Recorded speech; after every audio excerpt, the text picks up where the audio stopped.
All right, welcome to the deep dive, Deep dive. where you bring the sources Bram. and We do the work. we do the work and extract the key knowledge and insights so you can feel truly informed without the information overload. We gotcha. Today we're diving into With a collection of Seth Godin's perspectives this odd. on strategy that you sent to us. Yeah. And what really struck me when we first got this material was just the sheer scope of the topics covered.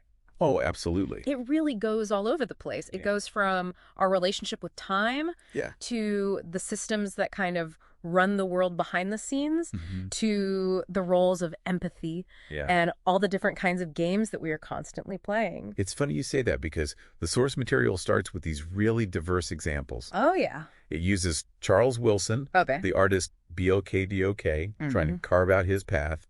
And it uses the U.S. State Department. Oh, wow. And the kinds of challenges they're facing. Huge scale. Huge scale. And then it jumps to Kristen Hatcher, who's working at colleges. Gotcha. And Jesse Cole, who's running the Savannah Banana. Savannah Bananas, yeah, very different. Right. In all of these examples, just to show that strategy, in one form or another, is fundamental across all levels. Everywhere, yeah. And all fields. Absolutely. So our mission today is to break it down, distill the core principles of strategy that run through all this, and hopefully uncover some actionable insights, some aha moments for you. Yeah, as we went through this material, we noticed 4 interconnected themes that kind of kept popping up, and we felt they formed the foundational elements of the strategy that we see in this material, and those were Say 'em on me. Time, games, empathy, and systems. Oh, okay. So when we talk about time in this context, we're talking about recognizing that strategy is not just a quick fix. Yeah. It unfolds. It's a process.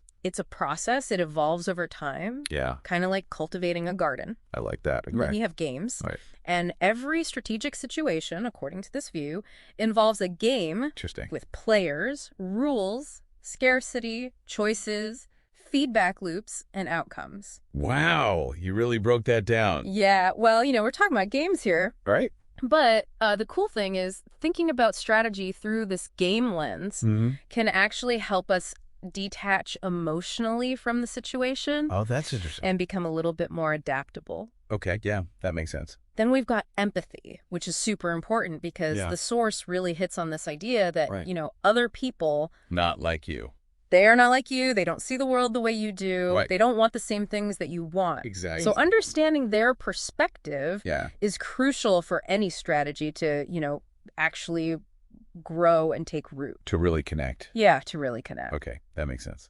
And then we have systems. Systems, okay. And the material emphasizes that in any sort of collaborative environment, a system always emerges. Oh, interesting. Whether or not you intentionally designed it that way. Right. And these systems, once they get going, they really pick up their own momentum. Yeah. And they can last for a very long time. Longer than we expect. Way longer than anyone initially expected, yeah. So let's unpack some of this, maybe starting with just the fundamental nature of strategy itself. Okay, the nature of strategy. The source actually calls it... What does it call it? An unseen option. Unseen option? Okay. Which can sound...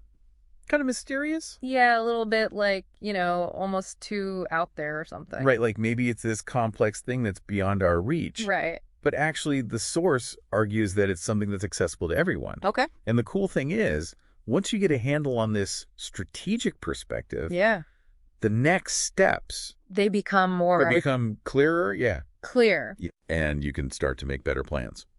And what's really interesting is that the source uses this analogy. Okay, I love analogies. What is it? Well, it describes strategy as the combination of the soil, the seed, and the gardener. I'm following you. All working together over time. That's a great analogy. To create impact. Because it really is like a process. It's a process, yeah. You plant the seed and you have to nurture it and tend to it. You can't just throw a seed on the ground and expect an oak tree. Right. And I really like this concept of elegance in strategy. Elegance in strategy, yeah. Because it's not about...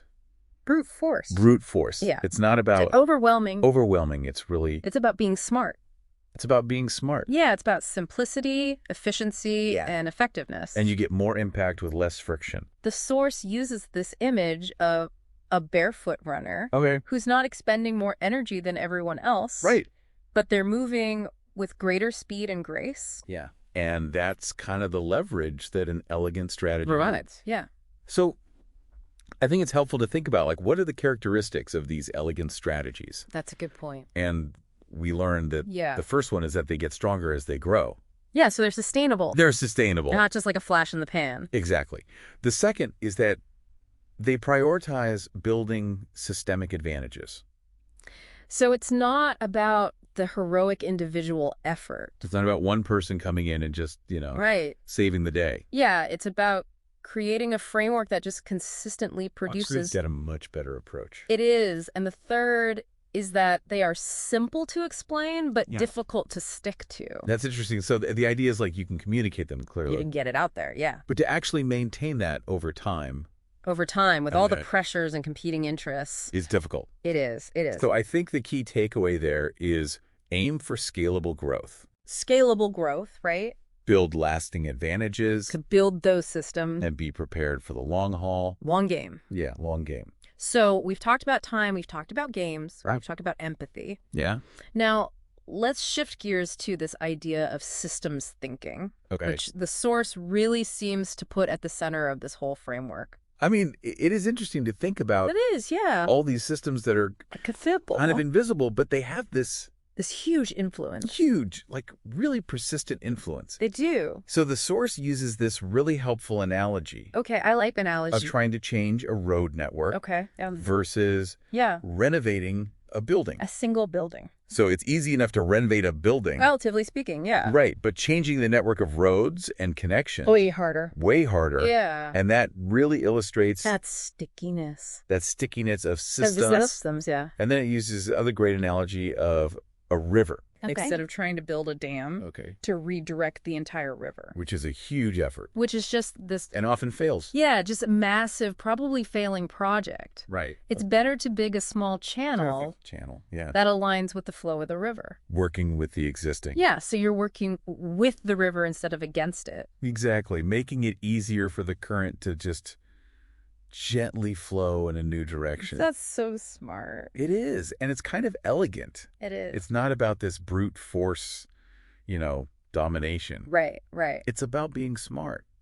And I think what's really interesting is that the source points out that whether you're looking at something as large scale as college admissions or something as intimate as family dynamics, there are these elements of a system that are pretty common. They tend to have the same things, yeah. So the first one is that they have roles. Roles, okay, like specific parts to play. Yeah, everyone has their part to play. They also have rules. Rules, okay. That govern behavior. Right, so it's not just chaos. There's some structure there. There is some structure. Okay. And they have feedback loops that reinforce the status quo. So they keep things going in the same direction. Yeah. And then the last one is power dynamics. Power dynamics. Yeah. So even if you don't really see the system or understand the system, it's still there. You're still kind of operating within it. Operating within it and often feeling its influence. It's influencing you even if you don't know it's there. Right. It's wild. So I think the key takeaway there is to try to understand those roles. Understand the rules. Rules, right? Feedback loops. And power dynamics. Power dynamics that are at play in any system you're in. Yeah, so interesting. So what's also really cool is to see how these systems, these cultural systems, evolve over time. They're not static. They're constantly changing. Right. And the source walks through some really great historical examples. Okay, I love a good history lesson, so give it to me. All right. Well, we start with Wedgwood. Okay. And his innovations in China production. Then you have Ada Lovelace and her pioneering work in computing. Wow. Then you have Wanamaker, who introduced fixed pricing. That's huge. It was. And then you have Taylor and his principles of scientific management. And then there's Lillian Hochberg, who really changed the game with direct mail marketing. Interesting. And then something that we don't think about very often, the steel shipping container. Oh, yeah, that's everywhere. Yeah, and each of these seemingly small things actually added a whole new layer to the systems of their time. Right. And the source points out that it led to this highly interconnected and efficient world that we live in today. Where you can order underwater headphones online and have them delivered to you quickly. For pretty low cost. For very low cost, yeah. That's amazing. And it's wild to think that, all those major changes were the result of all these smaller innovations. They built upon each other. Yeah, over time. And then another really fascinating point that the source makes is how individuals who are outside of an established system, outsiders can sometimes become agents of change. Yeah, like real agents of change. And a good example of this is Duncan Hines. The Duncan Hines, okay. So before health inspections were widespread, he created this restaurant rating system. So you knew it was safe to eat there. Yeah, exactly. He just wanted to find decent places to eat. Right. But what happened was it created a system. It created a system of status and recognition. Right. And restaurants wanted to be in his guide. That's so interesting. Yeah, and then you have, later on, Nina Zagat, who continued this model with the Zagat guides. Right, so that's a case where someone outside the system comes in. Totally outside. It really shifts things. Shifts the whole game. And then another thing that's really important in this discussion is metrics. Metrics, the numbers. Yeah, because what we measure... What gets measured gets managed. Right, it really influences... It changes behavior. Yeah. You know, there's this fascinating experiment... Oh, what's that? In Amsterdam with electric meters where they just put the electric meter in a central location. Yeah, people could see it. So everybody could see how much energy they were using. And what happened? And consumption went down. Just like that? Yeah, just by making it visible. Wow. So it's really wild to see how these metrics can really shape a system. And it's interesting to think about, like, even something like Halloween. Okay. Which we think of as this, you know... The cultural tradition. Cultural tradition is actually driven largely by... The metrics of chocolate producers. Chocolate producers. Wow, that's so interesting. Yeah, it's all about market share and profit. For them. And it's not really about the quality of the chocolate or anything like that. Right. And then on the other side of that, you have an example like Tony's Chocolonely. Oh, yeah. They're trying to do things differently. Right. They're intentionally putting pressure on the existing system by offering a more ethical alternative. And they're using different metrics. Totally different metrics. So what we see here is this idea that horizontal change. So it's not top down. Right. Not from the top. It's from everybody. It's more like a cultural shift. Yeah. And it's often more effective in the long run. Yeah. It's kind of like going back to that garden analogy. Oh, yeah. The health of the garden isn't determined by one plant. Right. It's about the interaction. It's the whole ecosystem. Of everything. Exactly. It's about everything working together. All right. So we've talked a lot about systems. Systems, yeah. Let's talk about strategy as a game. Okay. Game on. And the source really argues that every strategic situation... Every single one. ...is a game. With specific components. So walk me through those components. All right. Well, first, you have the players. The players, okay. The people involved. Then you have a set of rules. Rules, okay. And you have some form of scarcity. Scarcity, like limited... Could be limited resources. Okay. Limited attention. Right. Something that's not unlimited. Okay. And then you have the choices that those players make. Right. They have to make choices within the constraints of the game. And then you have the feedback. Feedback. So what happens? As a result of their choices. Right. As a consequence. And finally, you have the outcome. Outcomes. So the results of the game. And the cool thing about this is framing something as a game can be super helpful. Oh, how so? Because it lets you step back. Okay. You know, detach from it emotionally. You're not as invested. Not as invested, yeah. And you can see things more clearly. More objectively. More objectively, yeah. I like that. And then the source points out some interesting things about these strategic games.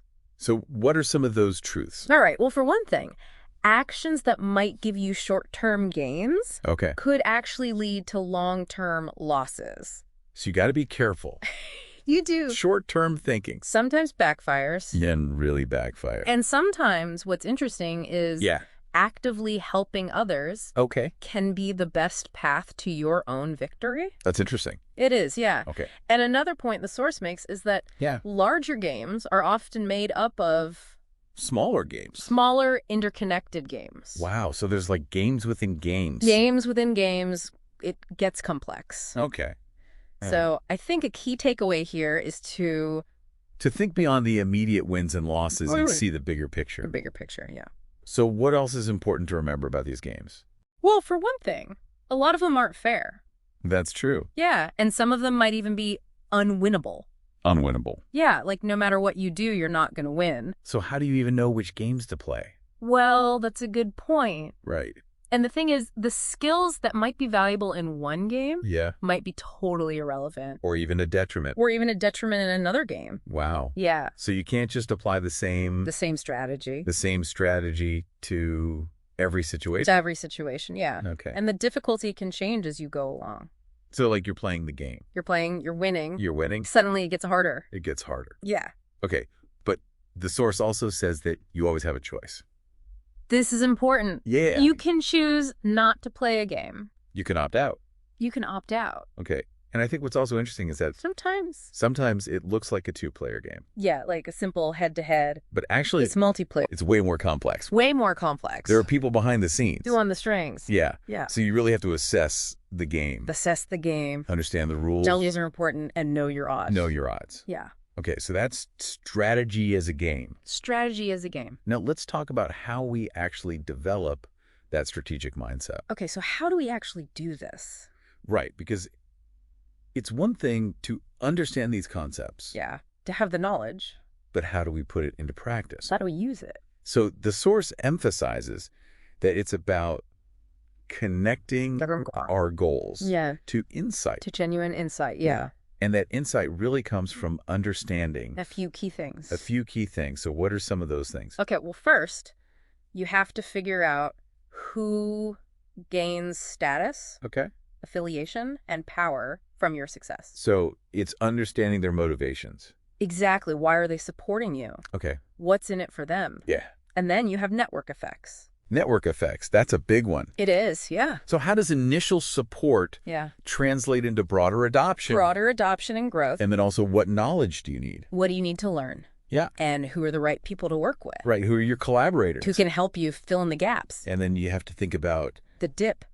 The dip. Yeah, that challenging part. That point where everyone wants to give up, yeah. Because it's hard. It's not working yet. Right. So you have to know the difference between a temporary setback and a sign that it's time to quit. To quit or pivot. Yeah. And then also thinking about the consequences? The consequences, like what happens if it fails. It fails. Yeah. And what does enough success actually look like?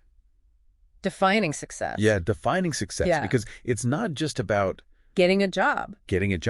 It's about achieving your goals. Yeah. So I think the takeaway there is to connect your goals to a deep understanding of all of these different factors. Motivations, growth, learning. Yes, and reward. Yeah, and I think network effects is a really good point here. Oh, yeah. Because if you think about the telephone.